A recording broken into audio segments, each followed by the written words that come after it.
See? Hello, everybody. Welcome to ITNIC. First of all, is there anybody who doesn't understand Spanish in the audience, online, or here? Somebody who doesn't understand Spanish? Yes, there's somebody. Okay, so we'll keep in English.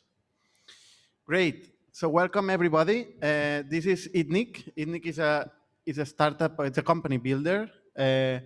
We built in the past 12 companies, from which we sold 3, and we keep operating companies such as Hamelyn, Kipu, Factorial.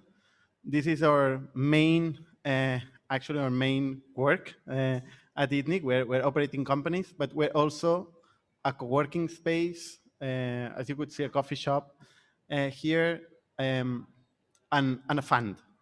And that is what brings us here. So 1 year and something ago, we decided to start receiving entrepreneurs who are looking for money or looking for feedback. So we committed to be here from 7 to 8 every Thursday and give our humble feedback to the projects that are looking for it. We're quite direct when we give feedback. That doesn't make it right. It's just our opinion.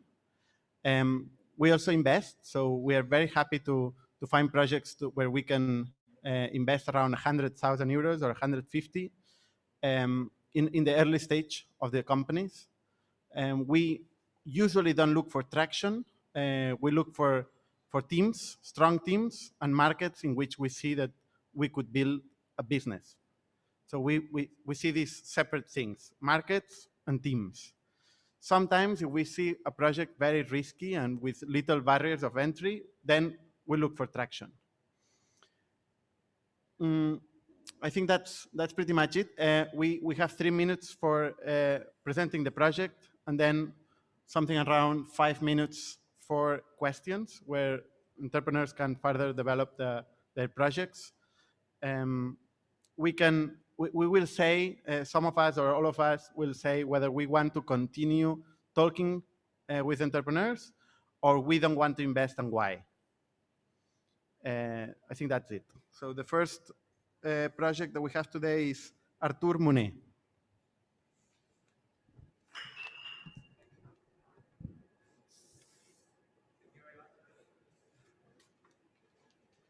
All right, great. Good evening, everyone.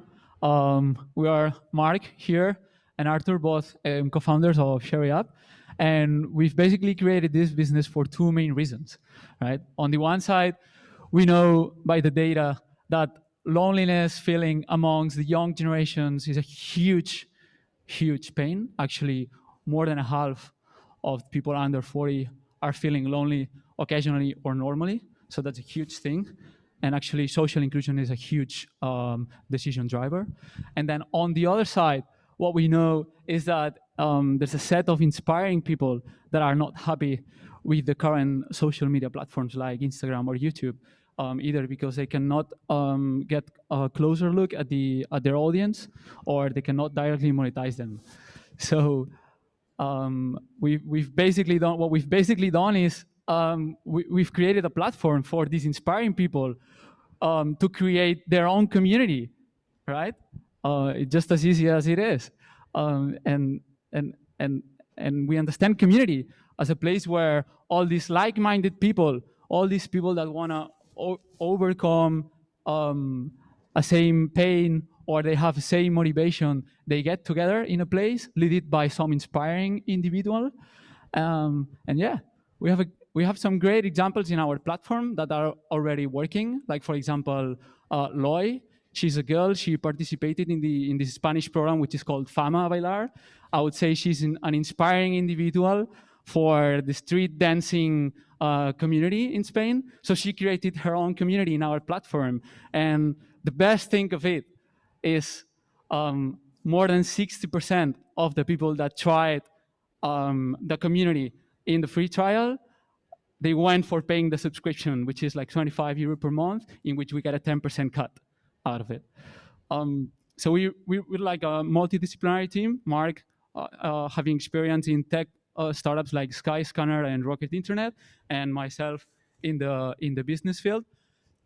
So we are working on a market that's growing super fast. Even it's the fastest growing marketplace segment in the US, bigger than food delivery. So we are super motivated with the market, and yeah, we've tested, we've proved the model, it's working, and now we are ready to grow, and we're looking for a financial round, and we would love Idnik to be a part of it, especially because we will need guidance on this hyper growth model, and especially because at the end of the day, these inspiring people creating communities on our platform, they are freelancers, right? And some other revenue streams would be to connect them with Kipu or allowing them to create their own merchandising with Hamelyn. So that would be a great fit staying here with you. So thank you very much.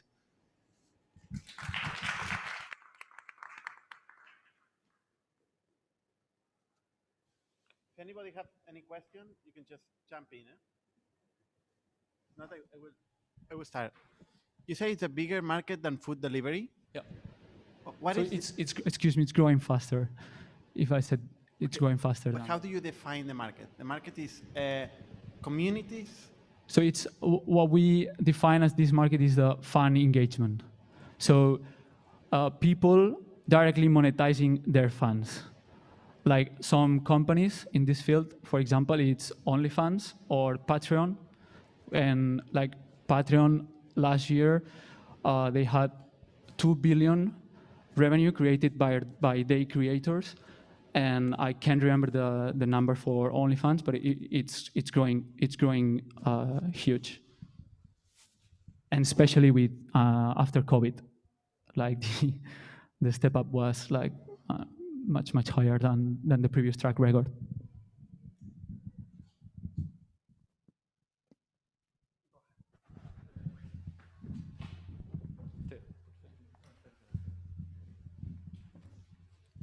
Hello, thank you very much for the presentation.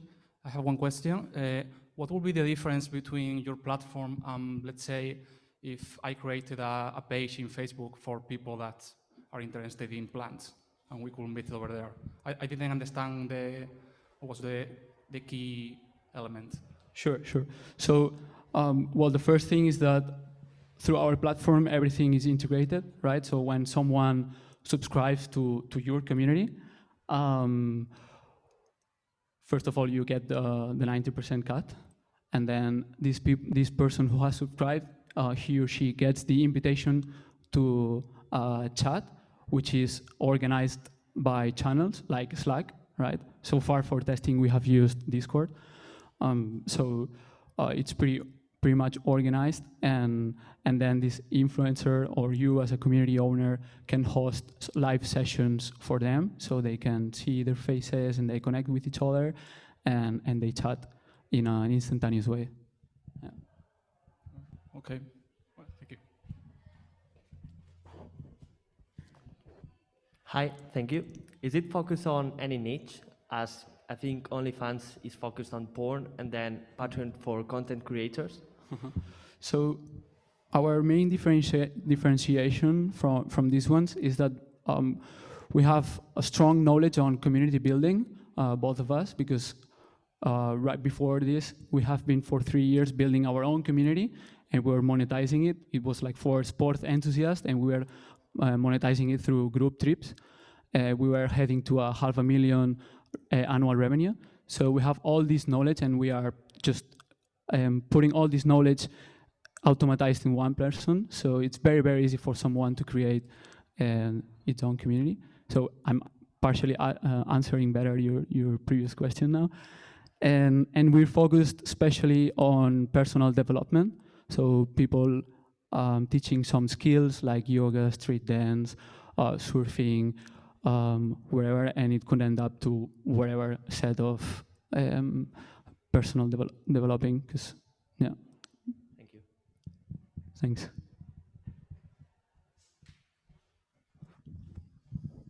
Hi, I have a question.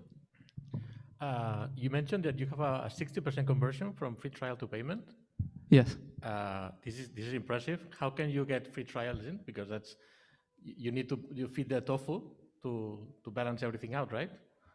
How do you get free trials? What's your market strategy? So free trial is, what we tell people who want to create their own community is that we know that first, because it's kind of a new concept, right? So people would love to try it first before paying. So we kind of convince them or tell them like the best practice is if you go first for a 7-day or 14-day free. How do you get to them? What channels do you use to get to them? All right, so to start with, what we're doing is we have developed a seeding strategy in which we go segment by segment. For example, we have started with yoga. And what we mean by seeding is we get 3 or 4 average influencers, which we understand that as people having 10 to 300,000 followers on their Instagram. So they have been nurturing these leads for 5 years, and now we say to them, hey, now it's time to monetize them, right? And that with something that they love, not with promotions. So we're now directly contacting them, and that's a part of the seeding strategy. And then what we do is we are creating a lot of content with top reference in that segment. Like for example, for yoga tomorrow, we are interviewing a reference girl in yoga scene in Barcelona, and we will live stream or we will upload this for any yoga potential inspirer. So with this, tie it together with our platform automatized and all the knowledge base that we've built to get around it, that's how we convince them. And the best part of it, which I was forgetting to mention, is that there's a huge viral component, right? Because every time any inspiring person launches its own community, they launch it on their social media, right? To get some of them, we know 1% of the followers, they convert into paying subscribers. But there's another smaller percentage that they get to know the platform, and they say, oh, if this guy or girl is doing it and it's working, I could be doing that too, right? So there's a huge viral component in that.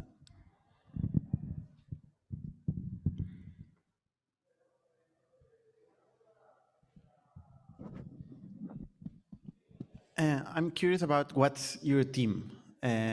What are your powers to build this company on your own today? So to get to where we are today, I would say we've gone through a lot of ups and downs. So we were actually building our own community. It was our own startup.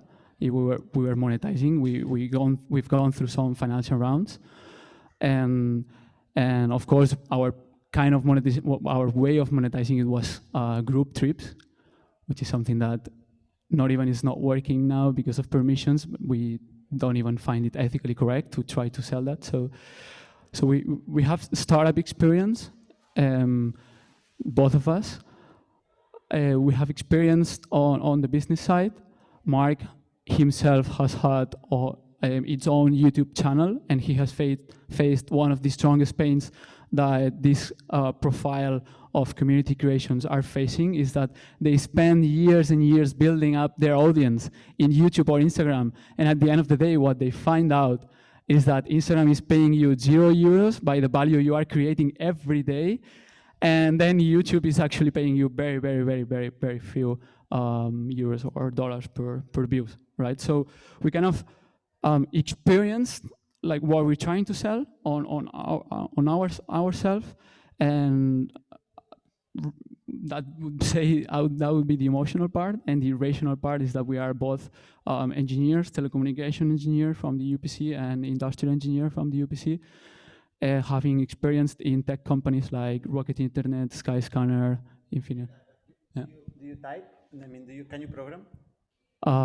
Not really. We're not developers. Okay. But we, for example, the MVP, we've built that because we have had all. We're really focused on automatizing processes, right? So we work a lot with Zapier. So we have actually linked together our WordPress platform with the Discord and with the Zoom. So this is how it works, our MVP right now. So we have spent €0 on building that, but it works and it's fine. It's completely functional, right? For natively building such product, you need a huge amount of budget. And like one of the goals of this first financial round is to build a native website which will start doing all these functionalities. But we're super trying to be super lean with that.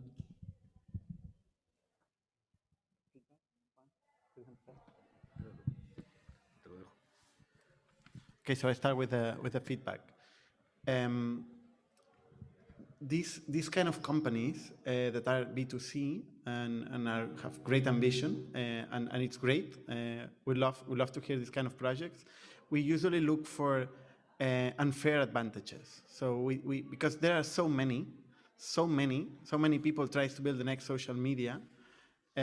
We try to look for teams that are very good at executing, at building product.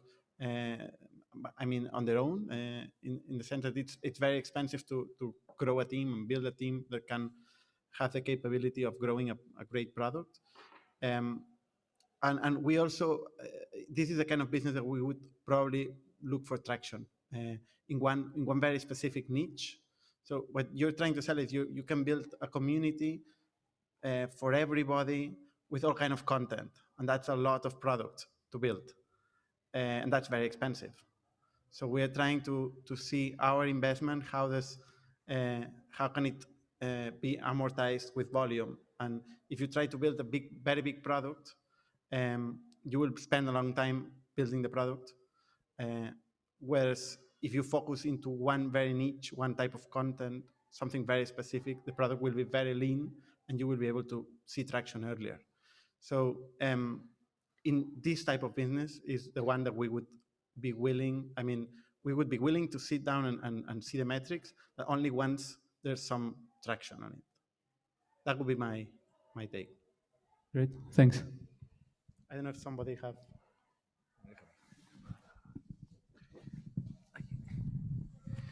Hi, as Bernard was saying, I think the market is huge, but I don't see how you can make money here. I know that you say you have the knowledge to make these communities work and be able to monetize the money, but you're also giving me the example of your colleague who had a YouTube channel and he was unable to make money there. So I don't think it's so easy to make money here, and unless you can prove me that you can make money and you have metrics to make money, I wouldn't invest here. Any different opinion? Yeah. Okay. Thank you. Yeah, thank you very much. Great.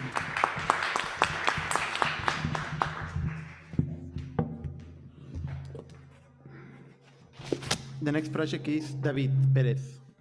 It's here. Yeah.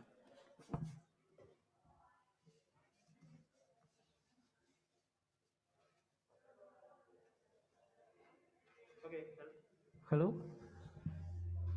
I think the glasses. Hello? Do you hear me? Yeah, okay. Yes, my name is David. I'm the CEO and co-founder of PopUp, and PopUp is, well, it was started in 2014 as a marketplace for renting commercial spaces by the day. So basically it's a pure, sorry, I want to take this out. It's very difficult.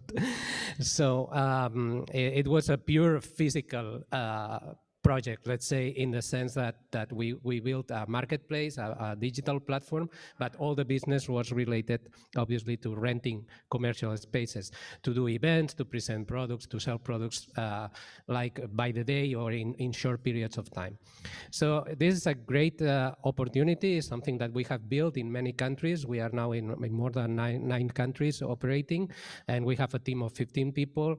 We have 6,000 landlords offering their spaces and more than 15,000 brands or people registered to do events. So this was quite successful, but of course last year, well, what happened in March? It was so terrible situation. We lost all our business because we cannot open the shops, we cannot do events, so it was quite shocking. And what we have developed is, well, the first thing we said, okay, we have two options. We can close the company, or we can frozen or hibernate, or we can try to do something different. So the first question was what we can do similar to a pop-up store, to a physical pop-up store, but in the digital world. And so we have created something that we start calling online pop-up store. And basically, when a brand wants to do a pop-up store, they rent a space, they put their product there, they start to sell it, to promote it with people, okay?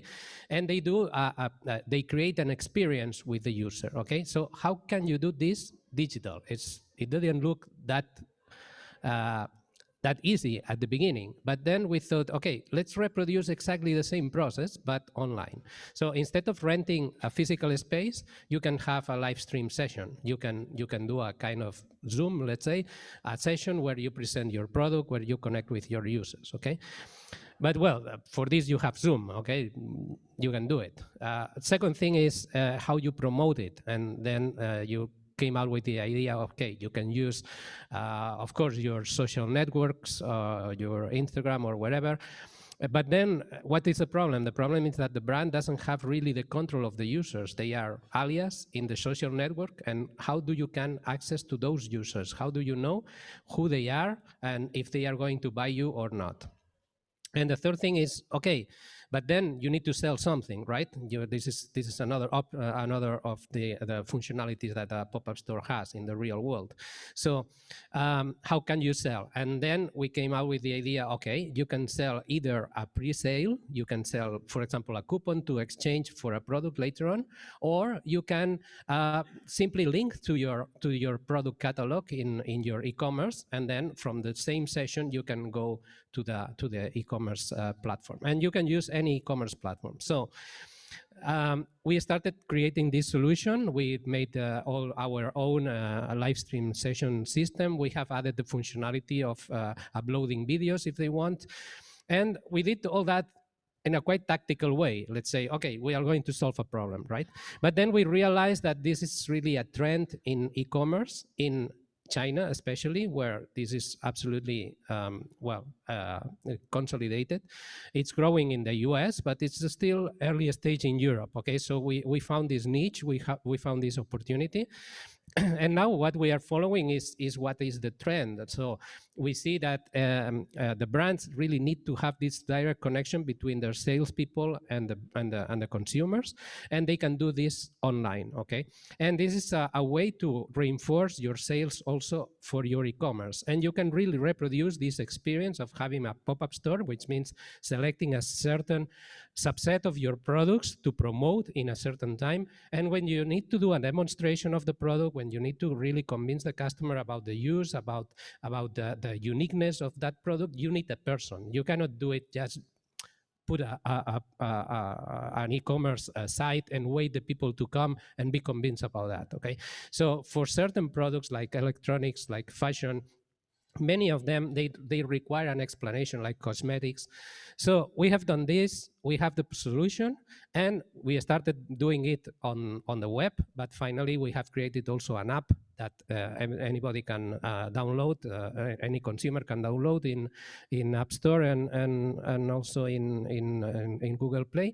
And by installing this app, you can browse all the sessions, all the pop-ups, all the online pop-ups that are online, and you can register to them. The basic data about the user is also shared with the brand, and the brand have all this information. What is the business model? The business model is by subscription. We are a tool, basically, okay? So we are, you can say, okay, there are other players doing the things like that, like Amazon even, who are starting to do live stream shopping and things like that. But what is our positioning, our difference? Our difference is that we are not a social network, okay? So we give the power to the brand about the users. And secondly, we don't get any commission on the sales, because this is what your e-commerce is already doing, okay? So the brand says, okay, this is just a tool that I can use to connect with my social network, with my e-commerce, and promote my own brand, keeping all the content and all the control about the sessions. So this is basically our positioning. And well, I think I can answer more questions if you have.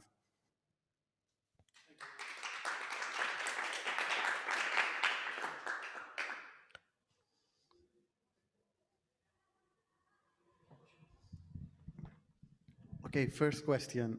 Why are you here? Okay, you said, okay, you are focused on early stage companies and things like that. Well, we are early stage in this solution, actually. What we are searching for is to have some support in how to make it grow our community, because we were based on business to business until now, and now we are facing the challenge of getting consumers as well. Okay, so one way of getting consumers, of course, is to deal with the brands and make them, well, to communicate through their own social networks about those sessions. So this is a way we are growing in consumers. But at the same time, the brands say, okay, what consumers can you bring me? Okay, so because if I am in Instagram, I have a lot of consumers that are potentially interested in my product. So you need to do the same. So in that sense, our product is like a kind of a spin-off of the other company. So we are, in a way, like a new startup.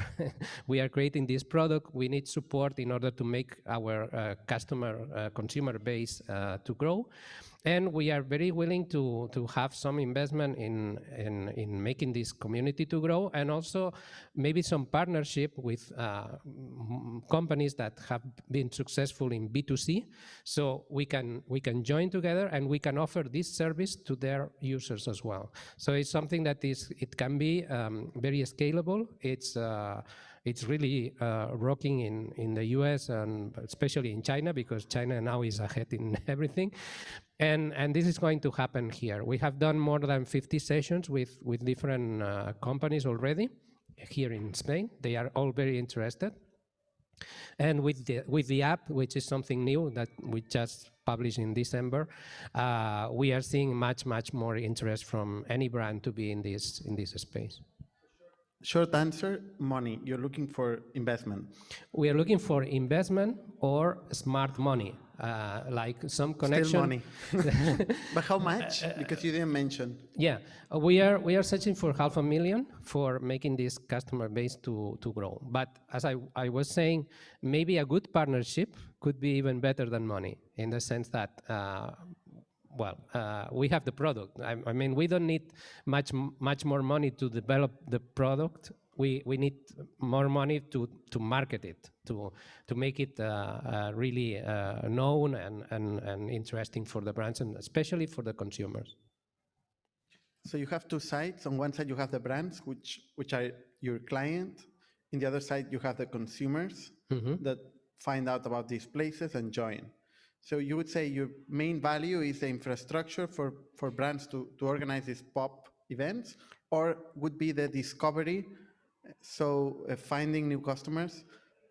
So you are kind of a marketplace and you can get a big audience for them to join their place. Yeah, actually it's both. I mean, as I mentioned before, we started as B2B business, so putting in contact landlords of spaces with the brands that organize the pop-up stores. Okay, so this is pure B2B business. It's a marketplace, but B2B.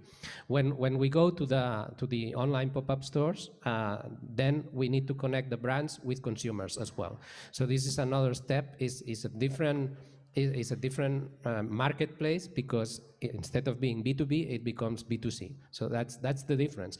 But the good news is that we already have the brands, and the brands know that we can do this. So our positioning is very easy. We bring the physical pop-up stores into the digital world. And this is something that you can use to promote your e-commerce. So for example, if you have certain products that are seasonal or that are need to be promoted because they are new, then the brands can organize exactly the same that we're used to be in the physical world, but in the online world.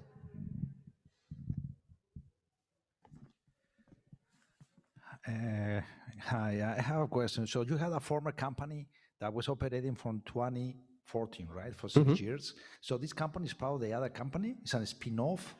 What is this exactly? It's not formally a spin-off, but it could be in terms of investment. So this is something that we could discuss. How many people were working in the previous company? Sorry? How many people were working in the former company? 15 people. 15. And all of them are working in this new company? Well, we are sharing part of the team, and we have hired 2 new people just for this part of the solution.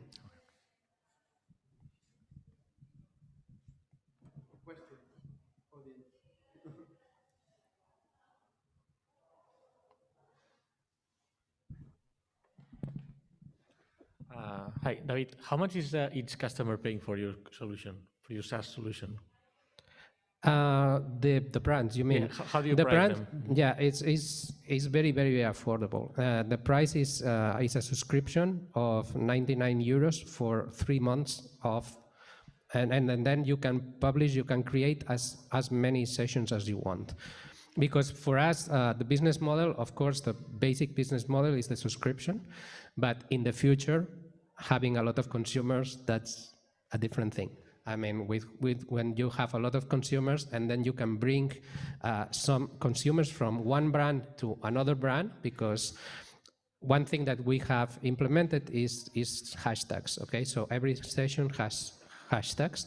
So we are able to identify by those hashtags that are not from the consumer, are from the brand. We are able to do cross-selling. So we are able to identify the people who is interested in certain hashtags, and then when another brand comes with the same kind of hashtags or the same category of product, for example, then we can bring those customers by notification to the new session. So this is another business model that will be possible when we have more users. How do you see growth? You see thousands, millions of brands, or do you see one single brand playing like €1 million per year? No, I see a lot of brands, really. That's a volume kind of business. Is the market that big? Yes, because in fact, when we say brands, I mean, traditionally in our traditional business, the brands that has to implement a physical pop-up store, they have to spend a lot of money on them, because they have to rent the space, make the refurbishment and contract people and so on. So it's a quite big investment. But online, this is not a big investment. I mean, any small shop can do it. I can show you some example of even little shops in the Gothic quarter that have made an online pop-up, and you can make this with your mobile. You show your shop online. You can interview the people attending the customers. You can show the product. You can do all this with your mobile. You don't need any money. So in fact, this is a very affordable solution for very small businesses, even for individual people that sell their products or handmade products, for example. So it can arrive to millions of potential sellers in all around the world. I think in pop-up stores, what people do is they show the product, so people can touch it. No, so it's a way for online digital businesses to show their product. No, let's say some brand designer, fashion designer have a collection. They create a pop-up store so people can go try, see the product and buy it. But then your suggestion is going back to the digital, where these brands are usually based. No, they have their own sites, they have their own Shopify or something. And what would be the value compared to for them acquiring those users, those customers, versus you acquiring them and then charging them? So I don't see where this opportunity. I mean, I don't know about China and how is it working in China. I'm sure you researched, but I don't see the use case today here. Well, we see the feedback from the brands, and they are really interested. So the difference between, of course, a physical pop-up store is better in the sense of you create a really living experience. But online pop-up store is much better than, or what we call it, Go Pop-Up Live, is much better than an e-commerce.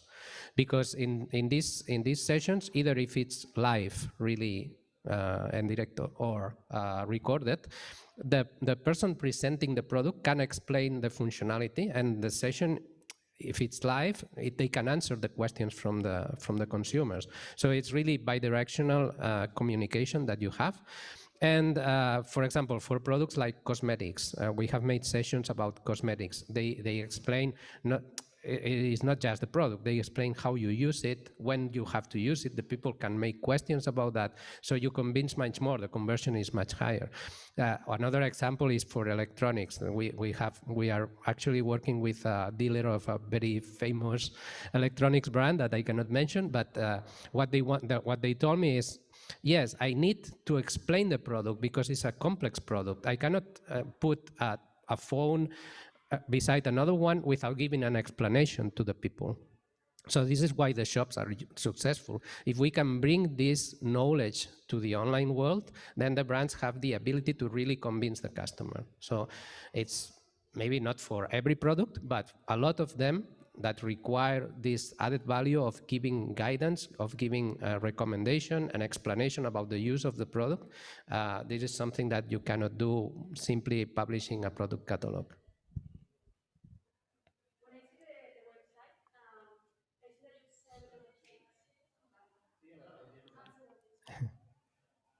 When I check the website, I see that you sell a lot of different products, services, no? Would you read the difference between Groupon or Let's Bonus that are very similar, no? Well, we are not an e-commerce. We are not a coupon company. We are more like a mark. In fact, it's the example that I mentioned at the beginning, like a physical space that you rent. What we do is to rent a digital space, and then the brand does exactly the same that in a physical space. They can do everything on their own. Of course, we are providing some tools that make this easier. For example, when you create one of these sessions, you not only publish the information about the product and the link to the session and so on, but what you do is you have a tool to very easily to share this with messages and with pictures into the different social network. So this is something that you cannot do on Groupon or whatever. I mean, in Groupon you can sell or you can publish promotions or coupons that you pre-acquire, but you don't have a really marketing tool that you can share with all your social network, for example. Then the product catalog is something that you do on your own, and you can establish a certain time when the promotion is available. Okay, this is something that you can control all time. You enter in your back office, and you have a URL, your unique URL that you can share in any channel. So you are not really in a platform. You are in a platform in a way that you use this tool, but when you are sharing with your image, with your communication, with your products, and you choose that. So it's the same as renting a space in the street where you can do anything you want inside the shop. That's the concept. So that's the difference with any other platform. This one is more like a free to use tool. You can do whatever you want. We can move to the feedback. Anybody wants to start, or you want to start?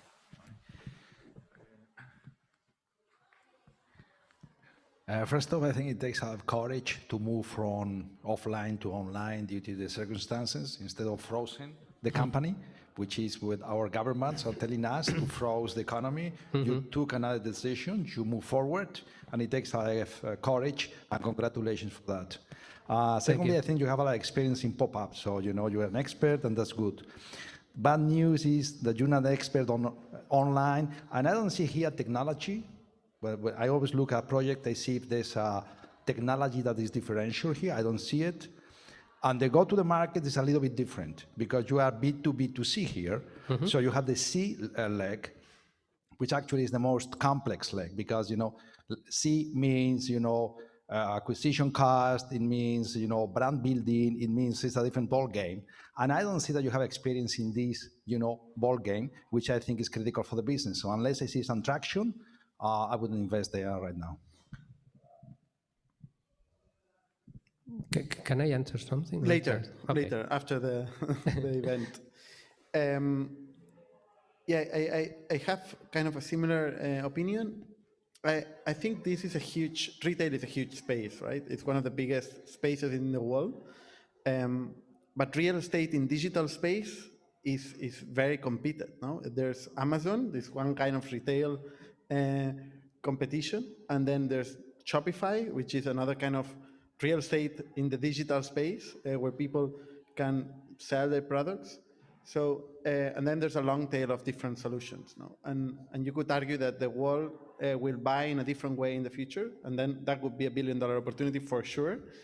But again, this is kind of a similar business to the previous one, in the sense that you're talking about, I'm getting freelancers and I'm helping them monetize their content. In that case, it's very focused, which is very easier to understand. I mean, at least for me, it's easy to make the numbers. But I would really want to see what are your numbers, because I see there's definitely business there, and if you're doing things in a different way and you're in the beginning of a different trend of e-commerce, I want to see it. So that's what I can tell you. Thank you. Thank you. Next is Valentín. Yeah. Okay. Thank you. Yo no sé hablar, tú les digo.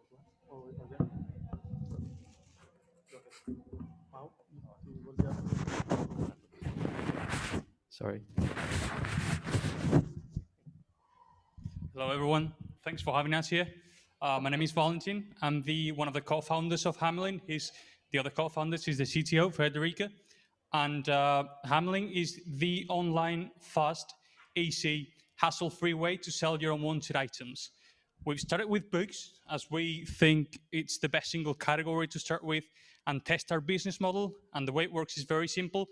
Just go into our site, get your phone, go into our site, scan the book's barcodes. It will give you fixed prices for every single item you want to sell.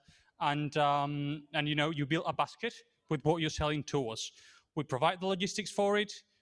Just get your stuff in a box. We go and pick it up for free.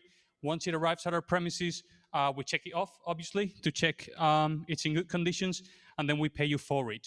Those items are then refurbished if needed, so that they look as close to new as possible. We make them look like new, and then we sell them through the main international marketplaces such as Amazon or eBay, and eventually through our own online store, Hamelyn.com. But Hamelyn wasn't born to be the largest online second-hand bookstore. I mean, we're building the company really to create the largest pre-owned online store, at least in the south of Europe and South America, and compete with the main players up north. And obviously, in order to do that, we want to include categories such as physical media, consumer electronics, fashion, and so on. We've been operating for 6 months right now. Incorporated the company in June 2020, launched the first version of the product in November the 1st. That month, we did around 5,000 euros in sales with about 500 orders. Last month, which was December, we did about 10,000 euros in sales, which was a second month with about 1,000 orders. This month, we are on the way to improve that figure, and that's only the third month of real relevant metrics that we've got. We're two co-founders. Federico, he's a CTO, industrial engineer, self-taught developer. So he develops the technology for the company. Myself, well, I'm 29. Since I'm 22, I've been involved in international business development for a company in the south of Spain. I've been living abroad for a while. We're a group of 5 people right now because we've got 3 people working at the warehouse in Madrid. And, we like to say that and actually that's the definition of what a company is that I like the most. It's a group of people on a mission. That mission really is to make pre-owned the consumer's first choice. And obviously, in order to do that, we're right now actively raising some capital to reach the goals that we've set for 2021. So yeah, that's it. And any help in that sense would be much appreciated. Thank you.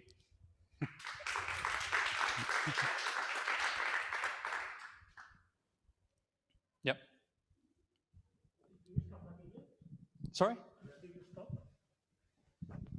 Do you stock the? Yes, we do. Yeah. Yes, we do. So you buy before you know you are going to sell it. Exactly. So we're buying. But you only pay to Exactly. the provider once you have already sold them. Exactly. Not really. I mean, we call it an instant pricing model. It works in Germany and in the UK with big companies doing it. Not in Spain yet. So we give an instant price. It's like cash converters, but the experience is 100% online. So the thing is that we give them an instant price once, so they know what they're going to get paid for it. We receive the items. check the conditions of the items, pay the customer. So we pay in advance so that they've got the cash for it. So you pay in advance. We pay in advance. Well, we pay when we receive and check the conditions of the product. Right, and so you will end up with big warehouse. Yes, exactly. I mean, we stock the product right now. Yeah, we do.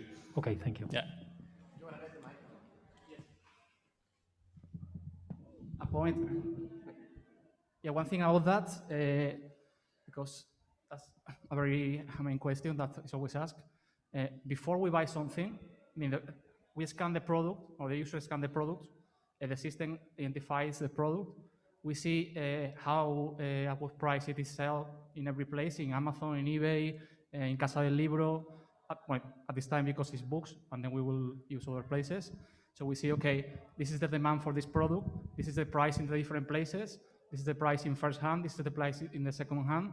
We have an algorithm that calculates, okay, what is the product, what is the price at which we could sell it in 1 month or 2 months, and we say, okay, knowing what our cost, at what price could we buy it, so we can sell it fast. So, okay, we pay it before we sell it, but we first calculate the price, so we know already that we can sell it fast.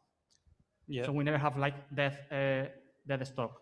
We already say, okay, we can buy that, but only if we buy it at 20 cents because we need to sell it at €3. And if you have set that price, we know that we can sell it pretty fast. Exactly.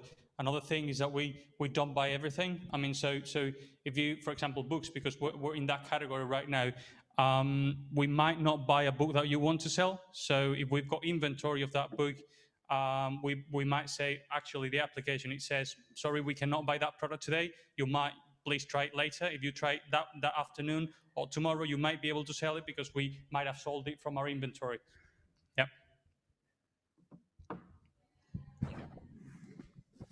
What is your cash conversion cycle? Cash conversion, don't know what that means, but Okay, I'm sorry. You buy the product, you pay upfront, right? And then you sell in Amazon some days later, right? Exactly. How long does it take to sell the product from the moment you buy, because you pay cash, and then you get in the money like X days later? Yeah. How long does it take? I mean, you mean when it get bought from a cost, when we sell it and we get the cash? Yeah. Because Amazon takes the money 7 days. Yeah, it's 7 days plus the time it takes to sell the product at Amazon, right? Yeah. So how long does it take from the moment you pay cash? You pay cash upfront, right? Yeah, exactly. Because you're buying the product. Yeah. And then you're selling the product at Amazon, and it takes some time to sell it there, and then to get the money from Amazon, right? Yeah, the average so time. You have a positive cash. The average time, it can be 7 days right now, 7-8 days, around that. Money from Amazon will be like 7 days. 7-8 days. The key thing is that, let's say, for example, for the typical book, we can sell it at €10. We buy it at 50 cents, 30 cents. So really the cost of the book for us is very little. So the only cost that we have up front is to pay to the owner of the book. And then the main costs are all of the logistics that we pay after, like a month after. Yeah, I mean, so the thing is that the difference between the purchasing cost of the product and the selling price is huge. So, I mean, we buying for cents. We're selling for the average price right now that we've got, which is real numbers, is €10.21. That's just the average selling price. Average buying price is 0.36 cents. So there's a huge, it's a low ticket in absolute numbers, but the margin inside that it's very big. I think it's an interesting idea. So, but it's not a great business for the owner of the product, is it? So exactly. It's mostly a way to get rid of stuff. Declutter. Declutter. They call in the UK. They call it the lazy man's eBay. So, but you know, there's an statistic in the UK that says that 80% of the population won't sell on eBay. It's too much hassle. For example, we're starting with products that are not attractive for marketplaces, the classified, like Wallapop or Mil Anuncios and all that, because it's too much hassle. I mean, if you want to get rid of 100 books, you need to upload 100 items, 100 pictures. There's no way you're going to sell them because there's no way someone's going to buy the whole of it. All right, so that's because that's one of the reasons why, between other reasons, why we start for books and that. But yeah, I mean, it's not to get. I mean, it's get quick cash. Really, it's like But you say you don't buy every book, so I still need to scan the 100 books with an app. I need to download an app, scan 100 books, and you might not get some of them. Most of it, yeah. Most of it in books in particular, yeah, you do. Most of it, but people do it. I mean, people really do it. I mean, it's quick cash. It's like, you know, in recessions they sell every single thing. I mean, we've got customers every single day selling to us 100, 150, 20, median average around 50 units. So okay, the other thing I can imagine is a logistic help. It's from an operational point of view. Yeah, if it wasn't a challenge, it wouldn't be motivating for us. I mean, yeah, it is. I mean, it is. But I think we've got with technology. You know, there's a really key thing here that we need to tell you. There's a difference between the business model in which, you know, Percentile and all those companies in which you receive everything. I mean, you sell basically, you send them everything. They receive them at the warehouse, and then they classify, they price the items, and then they tell you 2 or 3 weeks later the price that they're paying you. That work for us, you know, the customer is doing that work for us at home. They're labeling every single product that they're sending to us. So we know already we can sell that product even before it arrives at our warehouse. So they're labeling every single product for us. We open that, the product that they're sending to us, and we know every single thing that's inside. We know the price we're going to sell it for. We know exactly how much we bought it for. So, you know. So much for hassle-free, no? They need to label it. All right. Yeah, I mean, the customer doesn't know that inside, you know, the algorithm that does that. But yeah, that's a key point, because, I mean, you know exactly what you're getting. Yeah, that's the thing. How much are you looking for? 150K right now. We've got about 100K with friends and family that we're getting very soon. 150K, that's what we're looking for. Where does it bring you? Where, sorry? Where does it bring you? This 150, where do you go with it? Exactly, so it would be, in total, it would be 250K. We've got the main KPI, because of the book category, main KPI is stock of books, because, you know, capture the supply, win the market, in that case, all right? So we're looking to reach 500,000 books at the end of the year, and because it's really, really mathematic, the books category, we know exactly, depending on the stock that we've got each month, each day, we know exactly what percentage of that stock we're able to sell, because it remains the same every single month. Like, you know, books, it's like the 100 best-selling books, it's maybe 1 or 2% of the total. So it's really, really fragmented. The thing is that you need to have a huge variety and have a good price. That's what it is all about, in books in particular. So it says Jeff Bezos. I mean, you know, Momox, which is a reference that we take, they're in Germany. They're a huge company. 0.9, there are investors in them. So I know that they're an investor in your company as well. So I think they sold the shares some time ago, but they've been investing in Momox, which is the German company. What are your skills as a team? What can you do? Well, I mean, I'm more into the business kind of thing, sales development, and Federico, he's a developer, so he develops the technology. He works together with a team of 3 freelance developers that we've got in Colombia, but obviously we want to, but you know, they work together, but he develops the whole, you know, mainly for the front end and everything, you rely on them, but for the core, which is the calculator and everything, he develops everything, so he codes. Yeah, that's basically it. Thank you. Yes, business, logistics, development. Yeah. And another thing, another point, we already tested from these 6 months that we are able to sell every month 15% of the stock that we have. So when we have 500 books, we sold 15% of them. And when we have 1,000, we kept the same metric. Now we have almost 13,000, and we kept the same metric because we are always the cheapest one, because we buy it to be the cheapest one. If we can be the cheapest one, we don't buy it. So, I mean, we could go organically 10% every month, but we want investment because we want to go to 500,000 books. Yeah, 500,000 at the end of the year. There's another important thing about books is that there's a legal competitive advantage in second-hand books. It's a huge market out of this. I mean, obviously, Momox and all those companies in the north. The market is huge for second-hand books in the United States as well, and you know, they can compete with you here because if they don't control the supply, I mean, they cannot sell German books in Spain, so they need to be here physically and control the supply here. Otherwise, they cannot sell books, obviously, in Spain because we read in Spanish. And there's a legal competitive advantage, and it's the price of a new book, new books in Spain is regulated by law. All right. So one exception to that law is the second-hand books. You can buy and sell those books for whatever price you want. New books, if you go to Casa del Libro, you go to small independent bookstore in the high street, it's exactly the same price. They cannot compete with you in price because they're regulated. Yep. Maybe it's a stupid question, but like you told us that the first time you send the book is the first-hand book, right? Like you buy it and then maybe I didn't understood. And for like 30 cents, you told that you buy that book and you sell it for 10. Okay, like that reduce the price? Wouldn't it be better like faking the shipping cost and just getting rid of the book, paying that customer, and like you can buy a book for 30 cents, so maybe you can give back €8 and you're still making money?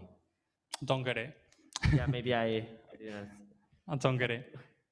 I mean, like when you buy the book, you buy it for 30 cents and it's first-hand book, no, right? It's used book. We buy it from particular customers.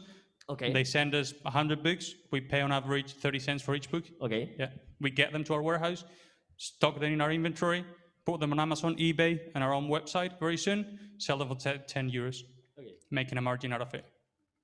Okay. My bad. All right. Yeah, about 30% gross margin right now, but because the variable costs are very, very high right now because we don't have the volume to lower them a little bit, but that's going to increase, obviously. Yeah, I was just going to quickly ask you, what's the cost structure? You said 30% gross margin, yeah, but you include picking, the packing, shipping, commission of the marketplaces. Mm-hmm. That's basically it. And the cost of the book, obviously. Yeah, envelope.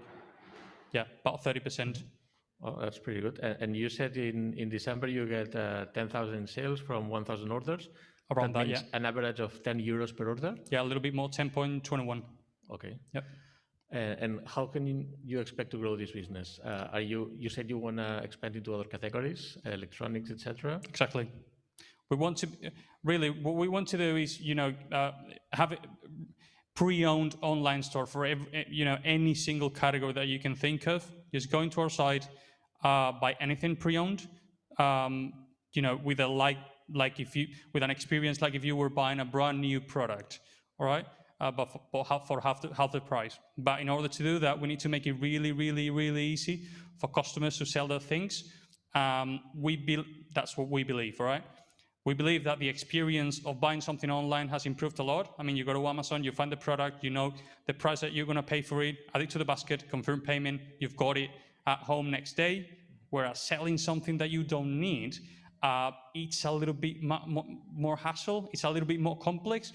It's true that classifieds like Wallapop and all those, they've improved a lot, the technology and everything, but at the end, the experience that you've got when selling something, it takes a long time. It's not as easy. It's not as easy. I mean, you cannot get rid of something that you've got at home next day and get paid for it. You need to upload, you need to do a little bit of work. So that's the thing. I know it's ambitious, but I think we can do it definitely. We're going for it. If it was ambitious, I mean, it wouldn't be motivated. Okay, we move to the feedback. So I start. It's definitely ambitious, especially if you want to sell an IKEA pillow used. Yeah. To instant price that, good luck. But with books, I think it makes sense, and I would definitely like to know more. So, yeah. Good. We'll definitely tell you more. Anybody else? Yeah. Yeah. Yeah, just as Bruna said, I like you too. For we have seen. No, I think you have a clear ideas, and I think the business has sense, a lot of sense. Have some concerns, but it should be built later on. I would like to follow on conversation. Yeah. Good. Thank you. Thank you very much. Thank you. Thank you.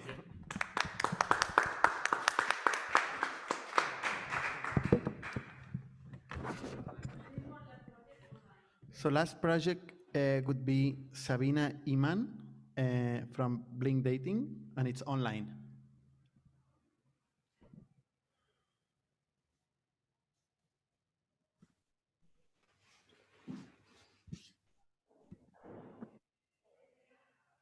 Hello?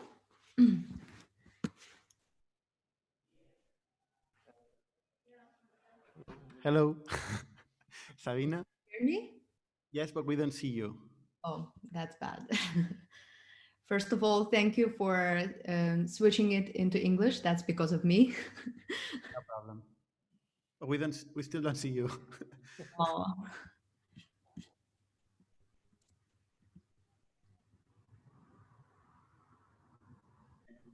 Is it on our side or on her side? I think it's in your side. But what should I do? Do I have to do something special? Because there is no... Usually it's turning off the camera and turning on again. I don't see the camera here.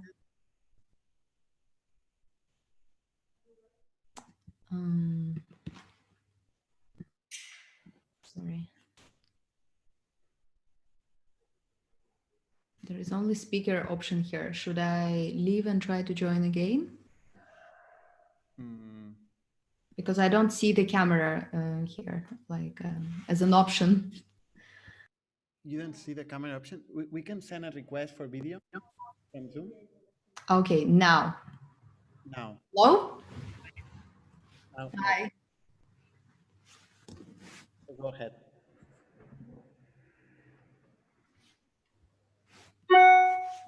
Okay, perfect. So you can hear me now and see me, right? Yes, perfect. Okay, perfect. I will start. I have my presentation, but I'm not sure if I can share it or not. So I will just start right away. So I've been using dating apps for about 2.5 years. The reason why I started Blink is actually the real pain points that I've been experiencing for a long time with all the dating apps. Yes, it takes around 3,000 swipes on Tinder to get someone sitting across the chair in the real life. And yes, you have sometimes go on a date to meet an entrepreneur that actually turns to be a Uber driver, which I don't have anything against, but however, it was not something that I'd sign up for.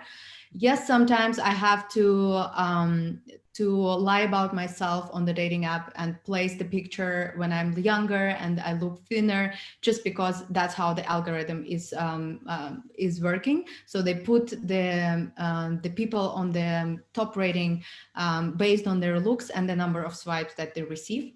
And yes, I cannot avoid the paradox of choice when swiping through the apps, because I have to swipe and make a decision at some point because I feel anxious and I feel frustration going through so many choices. So I'm entrapped in the paradox of choice, which leads me at the end with a decision that is not good for me. So I'm Sabina Iman, the founder and the CEO of Blink, and we are transforming the online dating experience. Blink merged online dating with live encounters. It allows people to create authentic and fortuitous connections while they are present in the same venue by offering matching, chatting, and gaming capabilities in a live mode. So what we try to do is we try to offer people to have an instant verification of physical attraction and connection. So the time when you start to actually match with someone, chat with someone, to the time when you are able to meet someone, it's shortened. You don't have to go through a long-lasting conversation and you save time. We provide a more compatible matching experiences simply because we believe that that's based on the lifestyle, not only on the looks. So if you are in the same place with a person for some reason, it means that you probably have the same lifestyle, which means that your matching experience overall will be more compatible compared to just swiping based on the looks that you see on the picture. Another differentiation point is that we allow everyone equally to start the conversation, whether you're introvert or extrovert, by offering a special gaming feature that will serve as an icebreaker. So you don't have to actually think about what you need to say to another person and just offer to play a game, which will be a smooth transition into getting someone better and then inviting them to actually meet. And we completely transformed the experience of actual dating from arranged dating, where you have a lot of pressure and you go on the experiences. When you meet the person, you don't have the connection and you have to sit there for another 3 hours in an attempt to escape and thinking when this will be over, to completely a different experience when you just meet people while you're enjoying your daily activities, whether you go to the gym, to the museum, to the library, bar, music place or restaurant.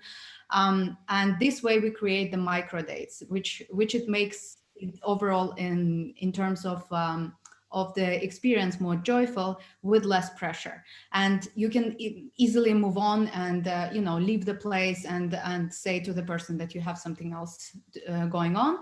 So this means that the experience overall is more pleasurable and joyful and feeling less than a job when you have to swipe through a lot of matches at home to get someone on the date. So the market of the dating apps has been growing a lot, and it's supposed to reach 8.4 billion by 2024, with the US market being the biggest opportunity for us. And we are ambitious enough to become a global company, not just, it's not just a project that is based or aimed to cover the Spanish market. So far, we have reached the 2,000 signups in a waiting list through the Google Ads campaign and universities. And we plan to actually use the universities as initial place to start from and to get the critical mass, as well as the venues, because they have already the very solid database of users that we can utilize in order to reach that mass and make the app more feasible. Our subscription model, we have a subscription model, which means that we offer a user a freemium version when they can use the app in the normal mode. And at the same time, we have the premium version. It's the geolocation feature. So they have to pay for it. And it comes with the 2 options, which is a monthly fee if you're going out a lot and you kind of like the whole day you are around the places and you're open to meet people all the time. And the second option is pay as you go model, where you can just select the number of days that you want to use this feature for and pay a small fee. In the future, we also plan to diversify our revenue stream with ads from the venues, but that's the smallest portion of the business. So right now we have an amazing team who's able to deliver that. We have people with experience coming from companies such as Uber and Google. So the chief designer officer right now is an ex-Uber employee with 6 years of experience as the second main designer for Uber. And we have a person who is advisor to the board from Google Netherlands and have experience on managing digital ads and automated marketing campaigns for large customers. So we plan to use his talent to help us to get our first customers with the lowest CPA as possible. Me, myself, I have a marketing background. I'm also a graduate from IE. And previously I worked in 10 years in marketing in Omnicom Media Group, and I have 2 years of experience of working with the startups and B2B sales and strategy, but mostly with the technology solutions. And we also have our CTO, who is an experienced developer working with multiple startups, and we have another 5 people who are like not on the full time right now, but they are the part of the development team working on the team. So this is overall it that I wanted to tell about the project. And what we're looking for is honestly the seed funding. This is our first funding round. We're looking for 100K to finalize the product and launch it on the market with initial marketing budget. So that's all from my side, and I'm open for Q&A.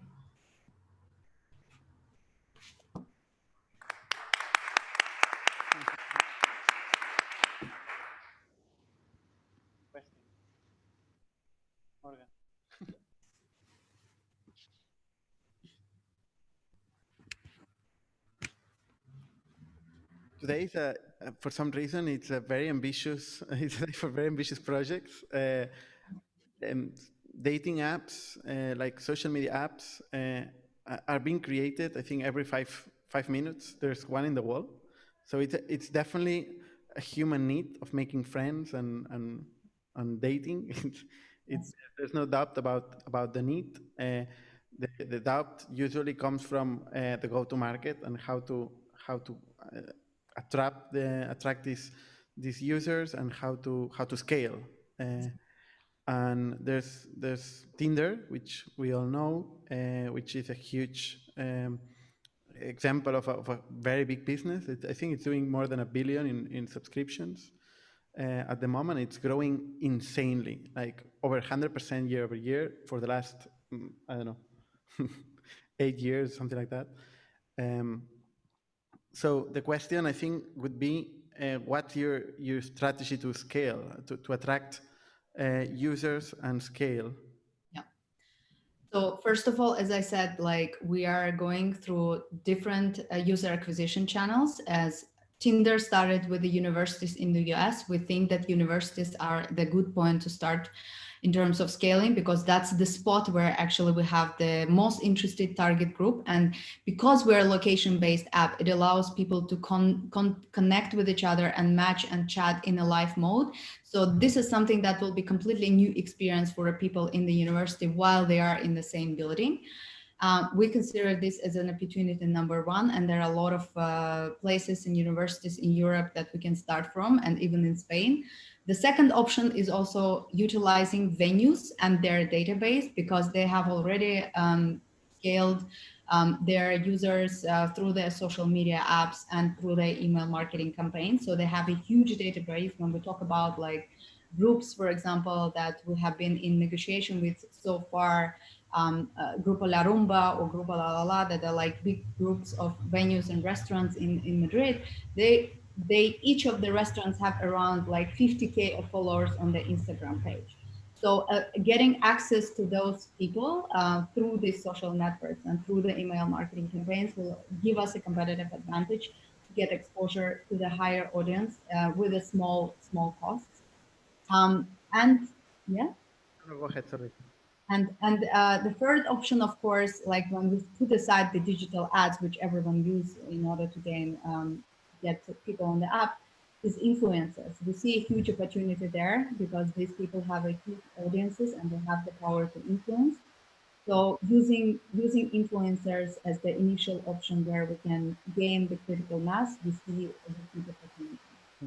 Sabina, this is kind of a copy paste. I mean, I could say it's a copy paste of most digital business, not even dating apps. So many would tell us every week, Thursday, they will do marketing through venues, through influencers, through all the channels. But the question, I mean, if you take Facebook, which by the way started as a dating app, started not in universities, it started in one university, in one single place where Mark Zuckerberg could find a high level of liquidity for the marketplace, for both sides of the marketplace, and could manage to get it running in a very small box. No? Fortunately for him, it was an aspirational box for the rest of the world because it was Harvard, and it ended up with a mobbing in the Capitol some years afterwards. But so the question is, you say you start in universities and venues. What is the use case for a venue? Let's say a restaurant, one restaurant. Exactly. They would promote the app. Yeah. How would people get into the app from the restaurant?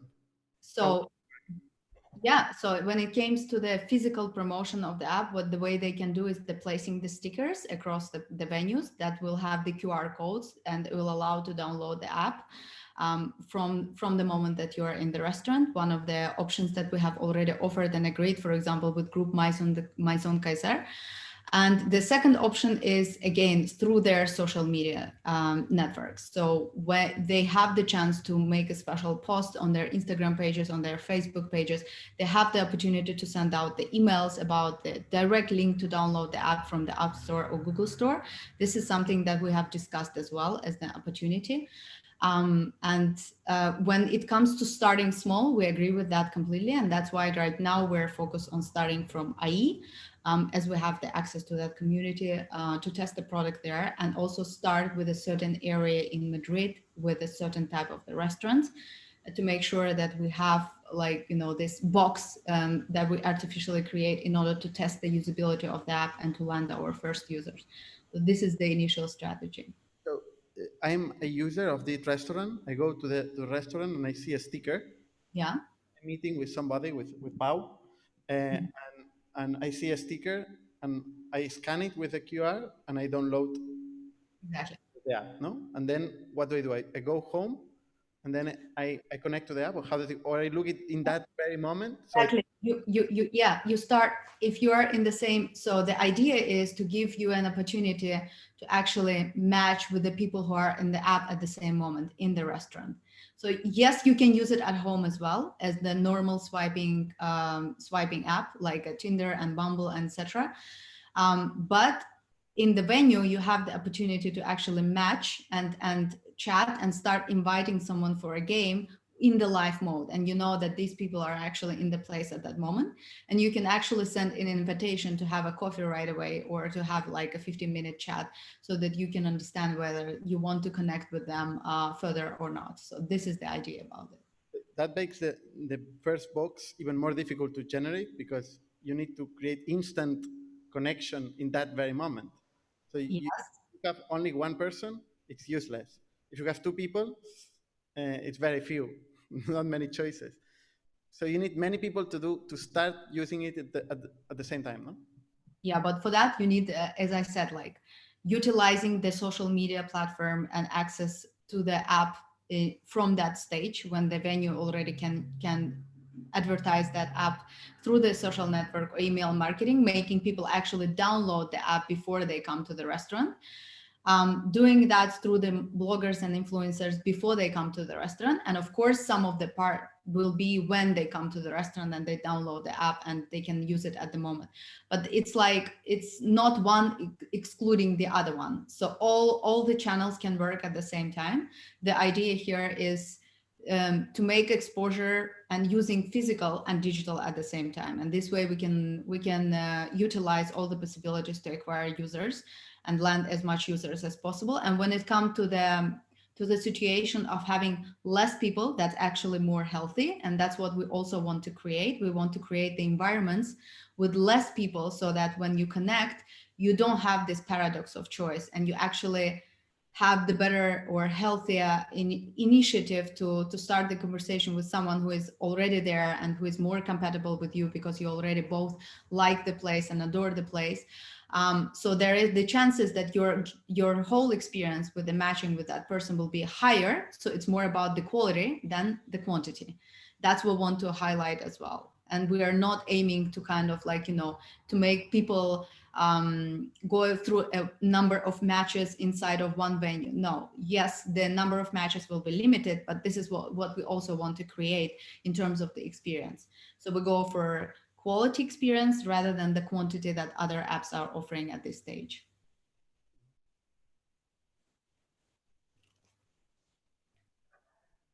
Audience. Or somebody online? No? So we move to feedback. Juan? Yes, you start. Have you been on Tinder?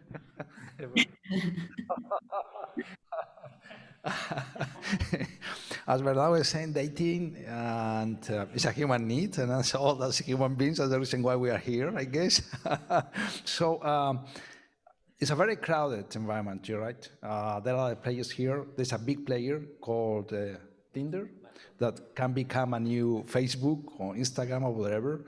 So unless I see a competitive advantage here, and it's not going to be technology, it's going to be the business model or the go-to-the-market, and I don't see it.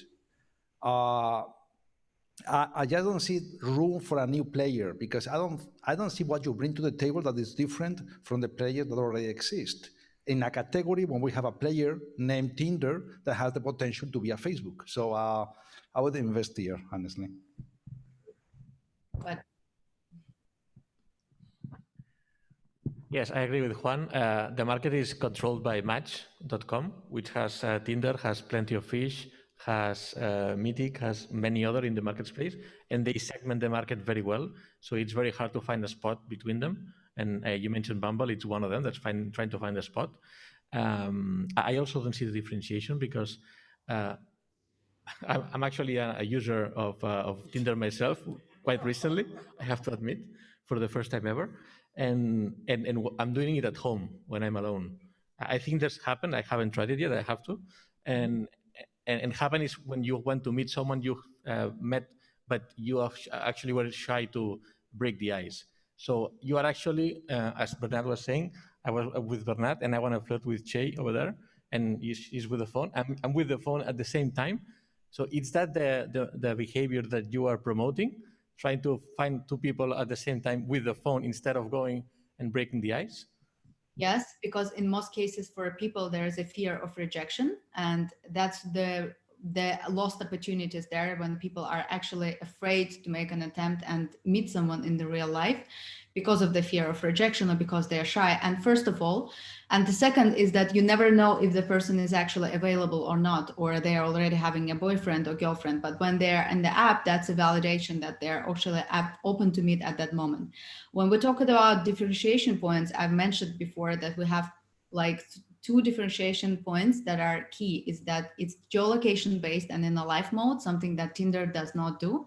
When it comes to Happen, it allows you to show the profiles when you cross the path, but not actually allows you to match with the person in the live mode. The icebreaker is the gaming feature. So you can play the game, which is much more fun than just chatting. And that's how you can learn about the person a lot more. And the third differentiation point is that most of the algorithms, such as Tinder and Bumble, are basically putting you on top of the pool based on how many swipes you get. And that's mainly only based on the way you look. So basically, if you are 10, you don't have any issues with getting in the matches. But if you are average, you're always put down by that algorithm. While in our case, what we will do is we will rate the person or the user based on the effort that they're making, based on the number of the pictures that they're putting on their profile, based on the information that they feel on their profile about themselves. The more extensive it is, the more rating they receive. They receive like a special badge that will put them on top of the pool, and we will motivate this type of behavior that will completely change the approach of how people are actually looking to each other. So it's not only based on the swipes and looks, but also based on the effort and making this work in terms of the experience.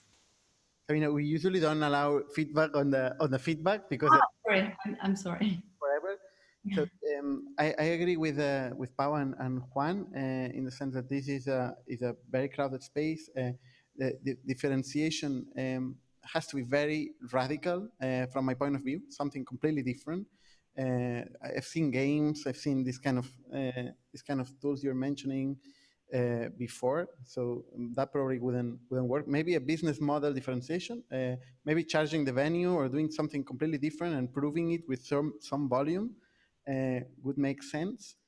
But this seed round actually would get to somebody that knows you very well and funds you the early stages of this type of business, because since it's very competitive, it will be hard for you to find some outsider that puts his first 100K.